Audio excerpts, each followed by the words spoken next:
Assalamualaikum warahmatullahi wabarakatuh.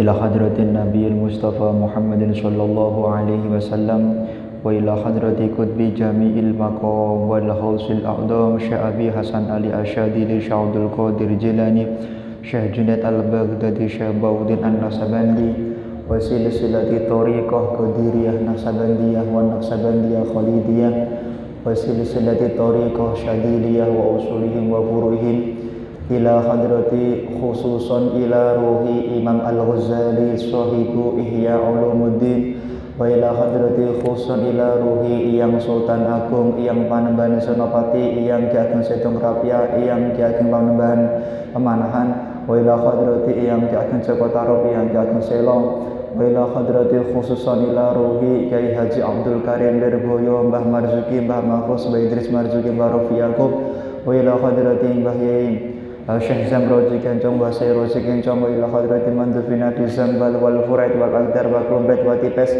wa ila hadrati khususan Syekhuna Syekh Wahul Zimin Khalam Syekhuna Firibat Al-Mu'ayyad Mangkuli dan Surakarta wa ila hadrati khususan ila silsilati sanat Ihya Ulumuddin Al-Muntaha wa ila hadrati awliya tisal masyhur bi wali songo paman asasa Indonesia wa usulihim wa furihim lahumul Fatihah.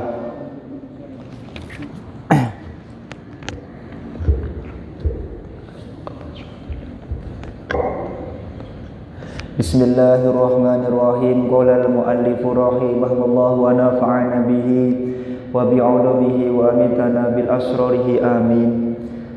Kita setelah sampai kepada bab kelima dari Ihya Ulumuddin di seperempat kitab Ihya Ulumuddin. Al-babu tawi bab al-khamisu kang kaping 5 iku fi adabil muta'allimi ing dalem mertelake pira-pira adabi wong bebinau ilmu wal muallimi lan wong kang ngajarake ilmu. Bab kelima di dalam kitab Ihya Ulumuddin, Imam Ghazali akan mengajarkan kepada kita bagaimana adabnya seorang pencari ilmu dan adab seorang yang mengajarkan ilmu. Ammal muta'allimu anapun utawi wong kang bibinau ilmu fa adabu iku utawi apira-pira adabi muta'allim wa wadhaifuhu lan pira-pira penggaweane muta'allim az-zahiratu kang zahir iku kasiratun akeh. Adapun adabnya seorang murid kepada guru itu banyak sekali. Jadi bagaimana sikapnya, bagaimana sifatnya itu banyak sekali. Maka kalau tidak hati-hati bahaya. Seorang murid tidak berhati-hati beradab di depan gurunya, maka akan menjadikan ilmunya kurang barokah. Walakin lan tetapi ini tandumu kruntotake apa tafarikuha bagian-bagian matkur asyara jumalin ing 10 pira-pira jumlah. Tapi Imam Ghazali menulis di dalam kitab Ihya-nya ada 10 inti penting seorang murid itu beradab kepada gurunya. Al-wadhifatu tawi wadhifah tingkatan al-ula kang kaping sepisan iku taqdimu thaharati nafsi dhisikake sucine awak. Jadi seorang murid itu, seorang pencari ilmu itu yang pertama kali harus diperhatikan adalah hatinya. Harus diperhatikan itu dirinya. An roda ilil akhlaki saking piro-piro eleke akhlak. Maka hati-hati. Kadang-kadang orang itu ketipu dengan kemuliaan sementara. Ada seorang ulama besar bernama Fudail bin Iyad. Fudail bin Iyad ini seorang ulama yang sangat dekat dengan Allah Subhanahu wa taala. Tidak ada seorang murid yang ngaji kepada beliau kecuali setiap ngaji malamnya mimpi ketemu Rasul sallallahu alaihi wasallam.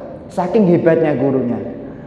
Jadi gurunya hebat, muridnya khusyuk. Maka setiap malam, setiap orang yang ngaji pasti mimpi ketemu Rasulullah. Beda kalau sama saya ya. Nah, jenengan ngaji kalih kula ngimpi genderuwo. Ini enggak, ini Rasulullah. Ada salah satu murid beliau. Murid beliau selalu duduk paling depan, selalu datang terawal dan pulang paling akhir. Karena murid ini setiap datang itu nata mejanya guru, setelah gurunya selesai ngaji, kemudian dialah yang memberesi tempatnya guru. Jadi sangat luar biasa sekali. Setiap malam dia pun mimpi ketemu Rasulullah. Lah, pada suatu ketika si fulan ini meninggal dunia. Ketika meninggal dunia, kemudian gurunya setiap malam mimpi melihat muridnya tersebut yu'adzibuhullahu ta'ala, diadab oleh Allah Subhanahu wa taala. Kemudian di malam kedua mimpi lagi, diadab oleh Allah lagi. Di malam ketiga diadab oleh Allah lagi. Gurunya heran, ini orang tiap malam mimpi ketemu Rasulullah kok matinya diadab. Kemudian di malam keempat gurunya istikharah lagi, dan ternyata di istikharahnya tersebut gurunya bertanya kepada muridnya. Imam Fudail bin Iyad tanya kepada muridnya, ya ibni, ya waladi, wahai anakku, kenapa kamu itu disiksa oleh Allah Subhanahu wa taala? Kaif halukun ma fa'alallahu bik? Apa yang Allah kerjakan kepada engkau? Si fulan mengatakan, ada bani, Allah mengadabku wahai guruku. 5. Kenapa mengadab? Iya, sebenarnya dulu aku itu punya penyakit. Nah, kalau kita ya apa ya? Apa penyakit keloid atau apa, wallahu alam. Penyakit limpa yang memang di dalam kitab itu tidak dijelaskan secara pasti ya, Indonesianya karena bahasa Arab. Aku punya penyakit. Kemudian aku berobat kepada seorang dokter yang dokter itu atau tabib itu tidak Islam. Tabib yang tidak Islam mengatakan, wahai fulan, kalau engkau ingin sembuh, maka setiap setahun sekali engkau harus minum arak. Arak ini sebagai obat, katanya dokter kafir tersebut. Kemudian setiap tahun dia izin kepada dari pondok pulang untuk minum 1 teguk arak, 1 gelas arak. Tahun depan lagi terus. Lah, gara-gara itulah wahai guruku, aku diazab oleh Allah Subhanahu wa taala. Maka kita harus hati-hati. Tidak ada obat dari perkara yang diharamkan oleh Allah Subhanahu wa taala. Maka harus hati-hati. Selama masih bisa berobat kepada sesama muslim, maka kita usahakan seperti itu. Ini menjadi sebab ilmunya orang tersebut seakan-akan barokah, tapi ternyata tidak memberikan keberkahan di dalam akhiratnya. Maka yang pertama, thaharatun nafsi. Awak niku kudu resik. Kalau jiwa raga masih kotor, masih diisi dengan radhailul akhlak, akhlak-akhlak yang buruk, maka ilmu yang barokah tidak akan bisa kita dapatkan. Wa matmumul awsaf, lan piro-piro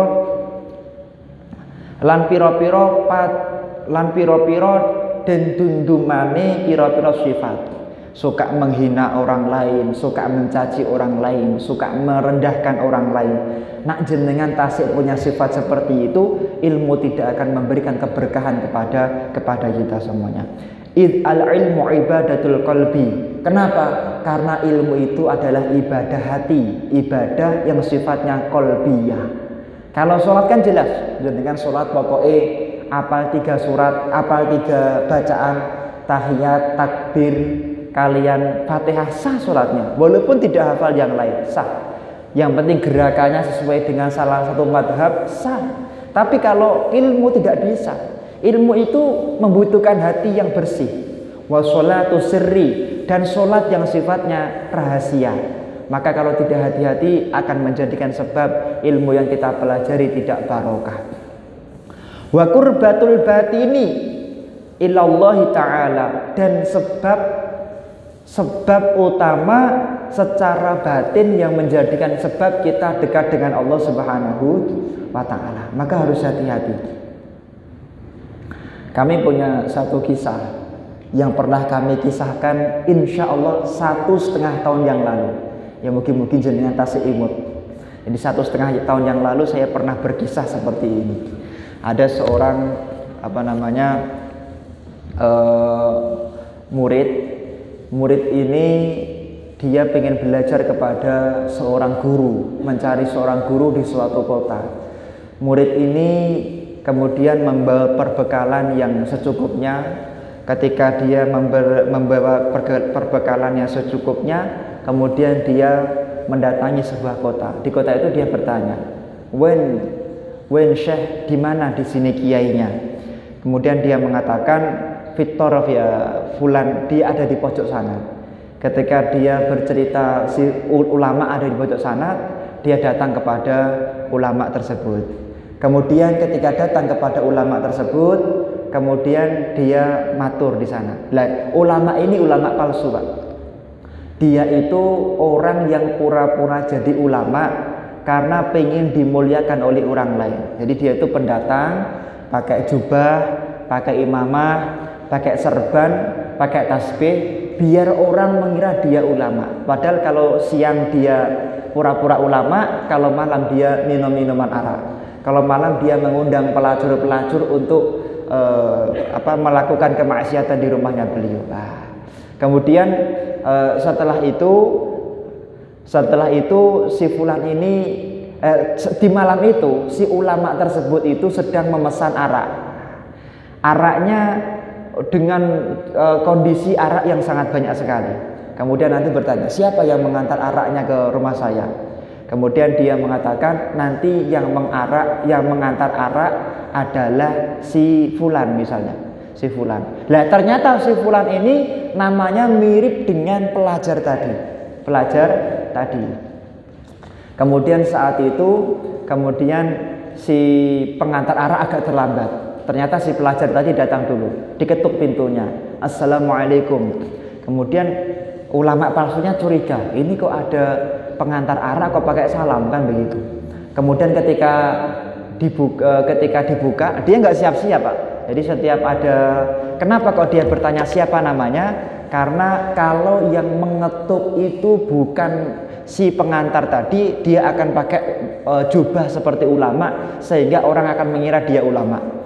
Tapi kalau yang mengantar arak itu, yang datang pengantar arak atau nama pengantar arak, maka dia tidak akan persiapan. Ketika dibuka, ternyata yang datang adalah bukan si pengantar arak, tapi seorang pencari ilmu. Melihat di depan pintu gurunya, beliau melihat ada wanita-wanita telanjang, ada botol-botol arak yang kosong. Kemudian apa yang dilakukan oleh si pencari ilmu tadi? Dia mengatakan mendudukkan pandangan mata, kemudian dalam hatinya dia mengatakan, sungguh guruku ini salah satu orang yang dipilih oleh Allah Subhanahu wa Ta'ala. Bagaimana tidak? Aku belum datang itu dia sudah tahu kalau aku mau datang. Apa? Yaitu dia ingin mengujiku. Apakah hatiku itu bersih ketika ingin mencari ilmu atau tidak? Atau dipenuhi dengan suudzon? Maka kemudian dia mikir, paling ini botol arak, botolnya saja, tapi isinya air putih. Kemudian ada pakaiannya seorang pelacur. Ini paling-paling cuman pakaian untuk acting saja. Guruku tuh pengen menguji aku, apakah aku husnudzon atau tidak. Loh, saking dia itu hati-hatinya dalam mencari ilmu, walaupun di depannya jelas-jelas ada kemaksiatan, dia tetap husnudzon kepada Allah Subhanahu wa Ta'ala. Kemudian dia matur, ya Syekh, aku pengen belajar ilmu kepada engkau. Wah, guru yang ulama palsu tadi sudah ketar-ketir. Akhirnya dia bersyukur, ternyata si fulan ini benar-benar pengen mencari ilmu, dan dia memang orang yang lurus, orang yang tidak aneh-aneh kira-kira. Ya sudah, kalau engkau pengen menjadi muridku, engkau harus jadi budakku selama 1 tahun dulu. Budak niku pembantu sing boten dibayar. Kamu setiap hari menjaga kebunku sana, kebun kurma. Dia menjaga kebun kurmanya setiap hari, dijaga. Hampir setahun gurunya bingung, ulama palsu tadi bingung. Wah, ini hampir setahun saya bukan ulama, saya juga bisa apa-apa. Jangan-jangan si fulan tadi akan menuntut ilmu kepada saya. Kemudian si fulan tadi ketika hampir setahun, Allah memanggil malaikat Jibril. Ya Jibril, atau malaikat yang ngurusi masalah keulamaan. Wahai malaikat, hari ini ada, maaf kebalik saya, ada malaikat sowan kepada Allah Subhanahu wa Ta'ala. Ya Allah, hari ini ada salah satu walimu itu meninggal dunia. Kira-kira engkau punya nggak pengganti wali untuk mengganti wali yang telah meninggal tersebut? Kira-kira ada nggak wali yang hatinya ikhlas, wali yang hatinya penuh dengan husnudzon, manusia yang penuh dengan husnudzon sehingga akan aku angkat jadi waliku? Allah mengatakan ada. Di sana ada orang namanya Abdul Jalil. Jadi orang yang pencari ilmu itu namanya Abdul Jalil. Abdul Jalil, pengantar araknya juga namanya Abdul Jalil. Kemudian Abdul Jalil didatangi sama malaikat, kemudian dibilangi, wahai Abdul Jalil, Allah telah mengangkatmu menjadi wali, menjadi ulama kelak karena engkau selalu menjadi orang yang berbaik sangka kepada siapapun yang engkau lihat. Maka saat itu didoakan oleh malaikat, tidak lama si fulan benar-benar menjadi ulamanya Allah Subhanahu wa taala. Maka harus bersih. Jadi walaupun gurunya mungkin punya kekurangan, maka harus bersih. Maka salah satu doa yang harus selalu dipanjatkan seorang murid kepada gurunya ini nama, ya Allah, Allahumma stur uyuba syaikhi. Ya Allah, tutuplah aib-aib guru-guruku. Karena cobaan seorang murid yang paling berat niku napa Pak? Mengetahui kekurangan seorang guru. Niki cobaan paling berat. Jenengan ngapunten, pirsa gurunipun ngarit, pirsa gurunipun lagi tukaran kali bojone, pirsa gurunipun lagi ngutang, gadah utang. Niku kan teng ati kadang-kadang nak mboten iso jaga jaga. Niku terus timbul perasaan, guruku ternyata seperti ini. Ada perasaan seperti itu. Maka adabnya seorang guru juga harus menjaga kemuliaannya. Jangan sampai guru itu menunjukkan yang kurang bagus di depan murid-muridnya. Wah, guru senengannya selfie mboten napa-napa. Tapi dia punya adab, tetap pakai peci, ya, tetap menjaga adab kemuliaan sebagai seorang ahli ilmu.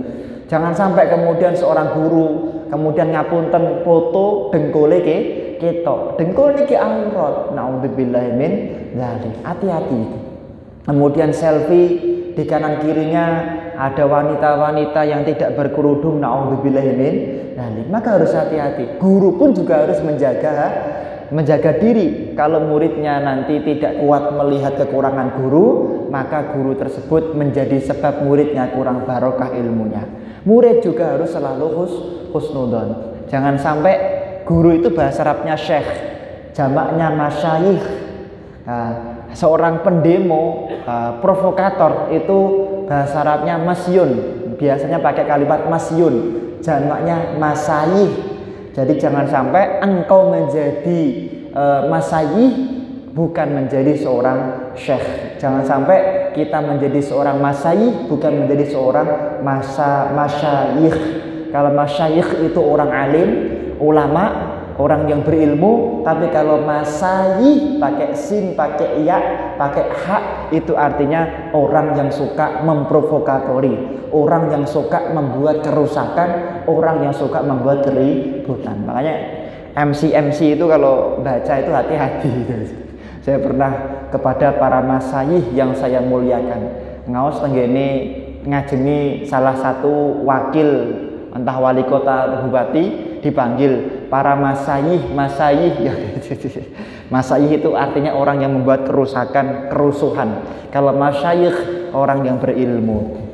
Niki wa kama la tasuhu salat allati hiya wadhifatul jawari adh-dhahirati illa bi tadhhiriz zahir 'anil ahdas wal akhbas fakadzalika la tasihu ibadatul batin wa imaratul qalbi bil ilmi illa ba'da taharatihi an khaba'isil akhlaq wa anjasil awsaf.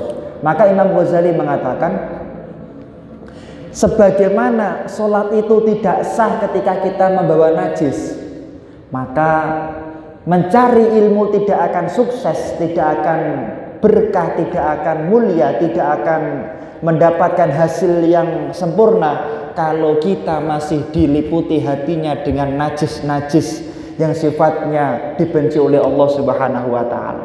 Kita tidak akan sukses mencari ilmu kalau dalam mencari ilmu masih ada akhlak-akhlak yang buruk, akhlak-akhlak yang dibenci oleh Allah Subhanahu wa taala. Makanya Maulana Al-Habib Umar bin Muhammad bin Salim bin Hafid beliau selalu mengutamakan suluk. Suluk itu akhlak. Sayyidil Walid Syekh Muhammad bin Ali Ba'atiyah selalu mengutamakan suluk, akhlak. Orangnya nggak begitu pinter tapi akhlaknya bagus, pasti lebih disukai oleh Syekh daripada orang yang pinter banget tapi akhlaknya tidak bagus. Seperti yang minggu kemarin telah kami pertemuan kemarin telah kami sampaikan, akhlak itu sangat penting sekali. Dan itu qala sallallahu alaihi wasallam, Kanjeng Nabi Muhammad mengatakan bunyadin 'alan nadhafah. Agama itu dibangun dari kesucian. Sedangkan agama itu kan ada zahir batin, ada ibadah zahir, ada ibadah batin. Lah, ibadah yang sifatnya zahir ataupun batin harus diliputi dengan kesucian-kesucian yang sifatnya tamam, sifatnya sempurna. Gak bisa jenengan berislam kemudian batinnya kotor, batinnya diliputi dengan sifat-sifat yang dibenci oleh Allah Subhanahu wa taala. Wa huwa kadzalika batinun wa dhahirun, qala Allah taala innamal musyrikuuna najasun. Makanya orang musyrik itu tidak boleh masuk ke masjid, tidak boleh masuk ke Masjidil Haram. Mekah Madinah itu Mekah itu haram dimasuki oleh orang non-Islam. Makanya di sana ada tempat untuk melakukan taftis. Taftis itu perbatasan. Enten gambar Qur'ane kados buku nika terus diperiksa. Islam enggak? Oh, di dalam tazkirahnya niku paspornya, KTP-nya, di tokonya Islam boleh masuk. Kalau enggak Islam enggak boleh masuk ke Masjidil Haram, enggak boleh masuk ke kota Mekah haram. Tambihan lil uquli ala anna taharata wan najasata ghairu maksuratin ala dhawahiri al mudrikati bil hissi fal musyriku qad yakunu nadhifus saubi mausulal badani walakinnahu najisul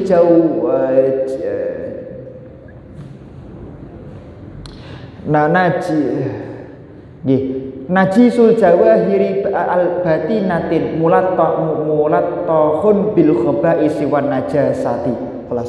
Walaupun orang non Islam bajunya bagus, maksulus sau, bajunya dicuci pakai minyak wangi ya, kemudian habis mandi, tapi itu suci zahir, sedangkan batinnya tidak suci. Makanya sesuci apapun orang non-Islam, menurut syariat Islam, mereka batinnya tidak disebut suci, walaupun dohirnya suci. Makanya orang non-Islam, mereka dalam syariat Islam tidak boleh masuk ke kota suci Mekah, ke Masjidil Haram. Ibaratun amma yajtanibu wa yatlubu al-bu'da minhu wa khaba'isu sifatul batin ahammu bil ijtimat fa innaha ma'a khubsiha fil hal muhlikat. Maka di dalam kitab Ihya mengatakan ibaratun, maka ini perumpamaan. Artinya apa? Artinya orang yang pengen mencari ilmu, ketika zahirnya itu bagus, wah bajunya bagus, ahli wudhu, ahli tahajud, ahli duha, tapi kalau batinnya jelek, suka menghina orang lain, mencaci orang lain, memaki orang lain, merendahkan temannya yang belum bisa, maka tidak akan mendapatkan ilmu yang barokah fil hali muhlikah, tapi ilmu yang dia dapatkan akan menjadi ilmu yang merusak dirinya, ilmu yang merusak keluarganya, ilmu yang merusak yaitu kehidupannya. Fil mal, bahkan harta yang dia dapatkan dari ilmu tersebut itu adalah harta yang tidak mendapatkan ridho dari Allah Subhanahu wa taala. Makanya mulai dari biaya belajar dulu kudu resik tenan, Pak. Biaya belajar dengan gak ada pendapatan pertama dari pekerjaan yang kadang-kadang ada maksiatnya, pendapatan kedua dari pekerjaan yang halal. Ngapunten pendapat pertama jenengan nyambut damel, di nyambut damel niku enten keadaan di mana jenengan niku campur-campur lanang wedok. Napa boleh campur-campuri wedoke mboten kudungan. Naudzubillah min. Nah, jenengan punya penghasilan. Jenengan juga punya penghasilan dari tempat B, misalnya sadian. Sadiane teng masjid sisan. Mesti teng pinggir masjid, wayahe tiyang butuh dahar jenengan sadi. Kan bener-bener halal, tidak ada campur-campur laki-laki perempuan. Maka usahakan ngasih anak niku dari dodolan niki wau. Jangan dari pekerjaan yang pertama tadi. Masih umpami anak niku butuh tumbas susu, kasih uang yang bener-bener dari pekerjaan yang bersih tadi. Walaupun pekerjaan yang A juga bersih, cuman kan kadang-kadang enten senggolan lanang wedok delok koncone sak kantor apa namanya mboten sengaja atau sengaja ikhtilat laki-laki perempuan. Dan iki usahakan walaupun secara hukum fikih bahwa dosa itu kan maksiat itu ada kalanya maksiat yang disengaja dan tidak disengaja. Jenengan sadian tenggene Grand Mall, tenggene PGS niku niate sadian bener. Cuman secara tidak sengaja kadang-kadang kita juga bersenggolan dengan lawan jenis. Secara tidak sengaja kita memandang ke sana enten wong wedok sing mboten kudungan, enten wong wedok sing mboten nutup aurat. Nah, usahakan memberi anak itu dari rezeki yang paling halal seperti itu. Walidzalika, agar anaknya apa? Anaknya mudah dalam mencari ilmu, berkah ketika mencari ilmu. Walidzalika qala sallallahu alaihi wasallam, la tadkhulul malaikah baitan fihi kalbun. Tidaklah malaikat itu akan sekali-kali masuk di suatu rumah yang di rumah itu ada anjingnya. Anjingnya. Loh, hadis ini apakah ya bermakna anjing yang zahir itu? Lah nanti kita jelaskan. Makanya hati-hati. Permilo Imam Nawawi niku Pak, selama belajar, selama ngarang kitab tidak mau makan kecuali makanan yang berasal dari tanaman yang dia tanam sendiri. Tanahnya ditumbas piyambak, kemudian ditanami sendiri, dimasak sendiri, tidak mau dicampur-campur. Karena beliau tidak ingin kitab-kitab yang dikarang menjadi kitab-kitab yang tidak barokah. Wal qalbu baitun, maksudnya apa namanya? Hati di sini adalah rumah. Maka tadi malaikat tidak akan masuk ke hati, ya. Kemudian huwa manzilul malaikah wa muhbitu asarihim wa mahallu istiqrarihim wasyifatu arrodi'atu mislul ghadabi wa syahwati wal hiqdi wal hasadi wal kibri wal ujbi wa akhwatiha wa akhwatiha. Ya, sifat jelek niku dhamire wedok. Rumah itu ibarat hati itu ibarat rumah. Maka Imam Ghazali mengatakan, malaikat tidak akan sekali-kali memberikan ilmu di dalam hati yang hatinya itu ada anjingnya. Apa maknanya anjing? Anjing itu di dalam kitab Ihya adalah yaitu yang pertama adalah mislul ghadab, wong sing seneng nesunan. Orang yang suka marah, orang yang suka nesu itu adalah orang yang hatinya ada anjingnya. Orang yang hatinya penuh dengan kemarahan, maka ilmu akan sulit masuk ke dalam hatinya orang tersebut. Menurut Rasulullah Shallallahu Alaihi Wasallam. Wasyahwat, ada syahwat. Maka dikatakan ketika orang itu syahwat, maka habislah separuh daripada akalnya. Man jalasa ma'an nisa zadahullahu ajahla wasyahwat. Barang siapa orang yang duduk dengan seorang wanita, bukan apa-apanya, bukan mahramnya, bukan adiknya, bukan ibunya, bukan saudaranya, maka tidaklah Allah menambah kecuali Allah menambah syahwat di dalam hatinya. Menambah syahwat berarti Allah menambah kebodohan di dalam dirinya. Otaknya tambah dedel, sulit mencari ilmu. Na'udzubillah min dzalik. Makanya Masya Allah, zaman saat ini kemediri Pak. Enten mahasiswa, mahasiswa, enten santri. Buat mahasiswa kok santri kok pacaran. Na'udzubillah min dzalik, parah nih. Santri kok sampai pacaran. Ketemu mawon ampun ngantos kali tiang setri. Napa boleh pacaran. Na'udzubillah min dzalik niki. Wasyahwat wal hiqdi, dan sifat napa namanya suka merendahkan, suka unek-unek. Nah, niki mboten disenengi. Wal hasadi, hasud niki termasuk asune ati niki hasud niki. Iri kalah yang lain. Kecuali nak iri ini dalam dua perkara nih. Iri masalah ilmu asal sunnah, iri masalah amal niku sunnah. Koncone kok reke setunggal terus dengan iri niku sunnah, Pak. Koncone jenengan niku apal Quran, jenengan iri niku sunnah. Sunnah dalam urusan ilmu dan urusan amal. Koncone salat tahajud 100 rakaat, jenengan iri niku sunnah. Tapi nak urusan sing sifatin donya ampun iri. Pulpene koncone apik ya. Pulpen hitam misalnya, atau pulpen yang mahal, atau misalnya bajunya temennya bagus, niku mboten sah iri. Kalau iri yang sifatnya seperti itu nggak boleh. Napa melih iri sing sifate perhatian guru. Wah niki penyakit tenan. Penyakit sing dadekake ilmu kurang barokah. Koncone jenengan rumangsa koncone niku luwih diperhatike guru. Jenengan iri, masya Allah sudah itu rusak ilmu nih panjenengan, ampun husnudon, alhamdulillah ya Allah, kula mboten cedak kali guru. Nak kula cedak kali guru kados si fulan niku, jangan-jangan guru niku ngerti kekuranganku kula. Niki lho berbejo, sing adoh kali guru niku bejo, sing cedak nggih bejo, padha-padha bejo. Artinya napa? Kalau kita memandang sesuatu dengan napa kalimatipun dengan ainur rahmah, dengan pandangan-pandangan akhlaknya seorang ahli ilmu, maka kita akan selamat.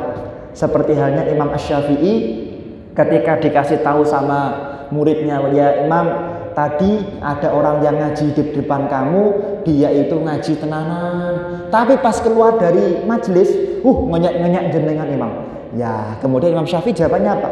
Apakah susah? Boten. Imam Syafi'i memandang dengan pandangan husnudon. Alhamdulillah, berarti kula niku tiyang sing wibawa.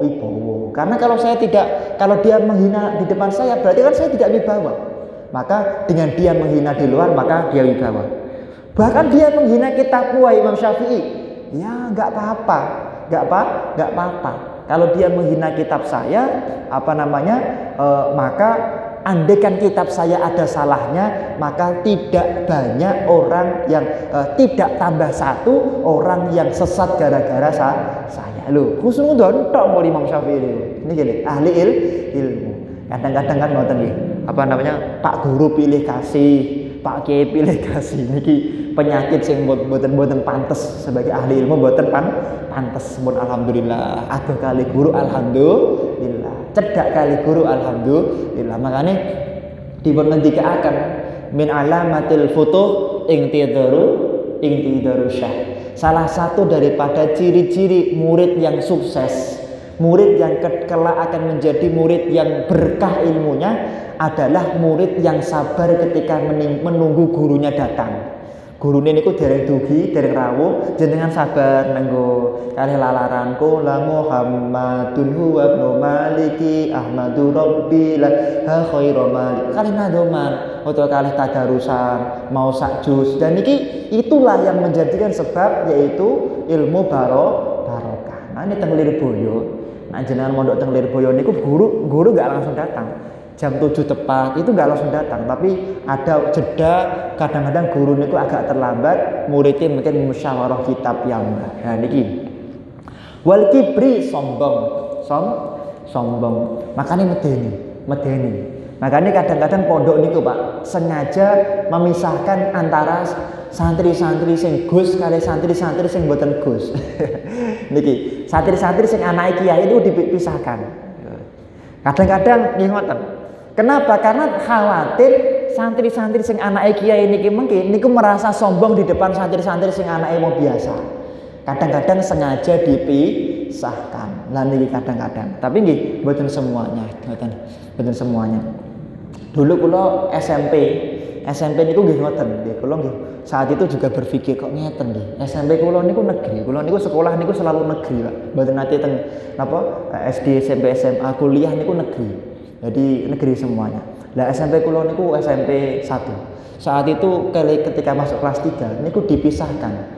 Dites semuanya dari sekitar 400 siswa niku dites satu angkatan. Berapa kelas niku buahnya. Dites, diambil berapa? Sekitar 30 orang atau berapa kula supi sing paling ranking setunggal sampai ranking 30 dimasukkan ke kelas A, kelas favorit katanya beliau. Kalau berpikir saat itu, apa ya guru itu pengen memisahkan antara yang pintar dan bodoh itu. Anda pikir gitu. Ternyata memang ada tujuan dari guru biar sekolah hanya maju, itu memang sing pintar kudu didekatke sing pintar. Sing mungkin kelas kedua, step ketiga dan seterusnya masuk ke kelas B sampai kelas berikutnya. Ternyata ya berhasil. Sekolah tersebut akhirnya bukan setiap tahun, setiap minggu kadang itu bisa menghasilkan piala-piala karena si pintar ketemu kali si pintar nih wow. Jadi khusnudon, mungkin SMP ini kula pengen didadekke SMP sing favorit, maju berprestasi, makanya sing pintar gaduk sing pintar nih kudu ono sing ngoten. Wal ujbi lan ujub, bangga diri. Wah, saya itu santri dengan santri-santri Masjid Agung medal tenggene pasar napa gede niki pasar Klewer teng ati perasaan aku santri niki ngerusak ilmu niki ngerusak ilmu jenengan mulih teng omah atau mungkin buatan santri lah jamaah di sini pulang dari Masjid Agung kemudian ada perasaan saya tadi habis pengajian keng pundi Pak keng Masjid Agung pengajian ya ulumuddin waduh sombong ujub niki ngerusak ilmu ngerusak keberkahan ilmu damel status alhamdulillah saya bisa ngaji kitab ya ulumuddin kitab sing top markotop kitab para ulama. Jadi kitab Ihya niku jarang ya Bang. Teng Yaman itu yang ngaji kitab Ihya niku orang-orang besar, orang-orang yang top markotop. Teng Lirboyo sing ngaji kula riyen ngaji Ihya teng Lirboyo niku tenggene Mbah Kiai Abdullah Kafabihi Mahrus. Ngaji tenggene Kiai Kiai Soleh juga di Lirboyo, di Kewagian ngaji tenggene Mbah Hanan. Kemudian di Kediri tenggene Mbah Yasyir Asmuni itu buka ngaji. Teng Yaman Syekh Muhammad bin Ali Pa'ad. Yang ngaji niku ulama-ulama top-top semua. Kula niku mboten pengen ngaji Ihya. Guru kula niku diparani didhawuhi kalih Pak Abdul Khaliq Hasan itu untuk ngaji kitab Ihya Ulumuddin. Jadi kula ngaji Ihya niku mboten dalam rangka napa-napa, tapi dalam rangka nderek dawuhe para sesepuh. Dari para sesepuh. Kalau masalah ilmu ya beliau-beliau lebih top markotop daripada kaulo, lebih top markotop hordok Jumat Wage daripada kula. Kilabun nabihatin fa anna tadkhuluhu al malaikah wa huwa mashhunun bil kilabi. Karena ketika malaikat itu masuk ke dalam hatinya orang yang penuh dengan kekotoran tadi, berarti malaikat itu masuk di tempat yang kotor, tempat yang tidak mungkin malaikat masuk ke dalam hatinya orang-orang tersebut. Boten mungkin. Wa nurul ilmi la yaqdhifuhu Allah taala fil qalbi illa biwasitatil malaikah. Sedangkan ilmu niku mboten bakal mlebu teng atine tiyang sing atine niku penuh dengan keburukan, dan sedangkan ilmu tidak akan Allah berikan kepada seseorang kecuali dengan wasitotil malaikah, yaitu perantara malaikat. Nah malaikat itu mboten enten sing mlebu tempat-tempat kotor. Makanya ati sing kotor jangan harapkan ilmu akan masuk ke dalam dirinya. Wa ma kana li basyarin ayyukallimahullahu illa wahyan aw min wara'i hijab. Ayursilu rasulan fayuhi bi'idnihi ma yasha'u wa hakada mayursilu min rahmatil ulum ilal qulub innama tatawallaha al malaikatu al muwakkiluna biha wa hum al muqaddisuna al mutahharuna al mubarrauna minas sifatil madmumah fala yulahiduna illa tayyiban. Pramila wonten kitab Ihya Ulumuddin. Di dalam kitab Ihya ini dikatakan oleh Imam Al-Ghazali bahwa karena malaikat itu tidak akan masuk ke dalam hati yang kotor, hati yang penuh dengan anjing-anjing tadi, maka hendaknya kita selalu membersihkan hati kita dari sifat-sifat yang dibenci oleh Allah Subhanahu wa taala. Hati orang itu akan terhijab, tertutup dari ilmu ketika hatinya penuh dengan keburukan-keburukan yang dibenci oleh Allah Subhanahu wa taala. Harus ditutup dari keburukan. Suudon pun pramila kula sering matur wasil qulubakum ma'a qulubi syaikhikum sandingkan hatimu, sambungkan hatimu kepada hati guru-gurumu. Dengan kita menyambungkan hati kita kepada hati guru-guru kita, maka pasti mendapatkan keberkahan ilmu. Paham betul paham urusan nomor sekian.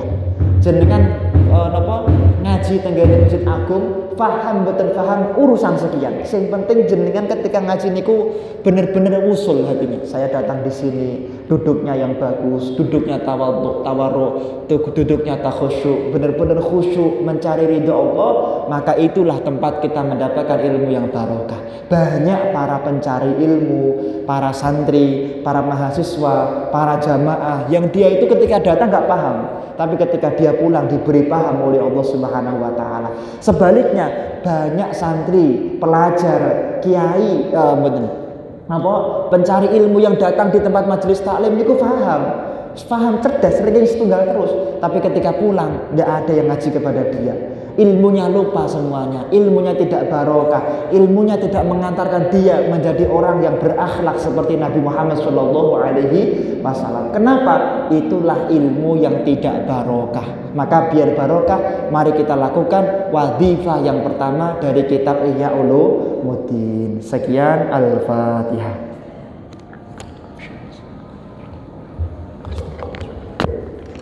A'udzubillahi minasyaitonirrajim. Bismillahirrahmanirrahim. Allahumma sholli ala sayyidina Muhammad wa ala ali sayyidina Muhammad. Alhamdulillahirabbil alamin. Allahumma ya man huwa fi uluwihi kainun, ya man huwa fi ilmihi muhitun, ya man huwa fi 'izzihi latifun, ya man huwa fi lutfihi syarifun, ya man huwa fi fi'lihi hamidun, ya man huwa fi dhatihi qadimun, ya man huwa fi majdihi munirun, ya man huwa fi ata'ihi katsirun. Allahumma akrimna minka binuril fahmi wa akhrijna min dhulumatil wahmi warzuqna fahma nabiyyin wa hifdzal mursalin wa ilhamal malaikatil muqarrabin bi rahmatika ya arhamar rahimin. Hab lana min azwajina wa dhurriyyatina qurrata a'yun waj'alna lil muttaqina imama. Rabbana atina fid dunya hasanah wa fil akhirati hasanatan wa qina adzabannar. Subhana rabbika rabbil izzati amma yasifun wa salamun alal mursalin walhamdulillahi rabbil alamin. Siril Fatihah. Assalamualaikum warahmatullahi wabarakatuh.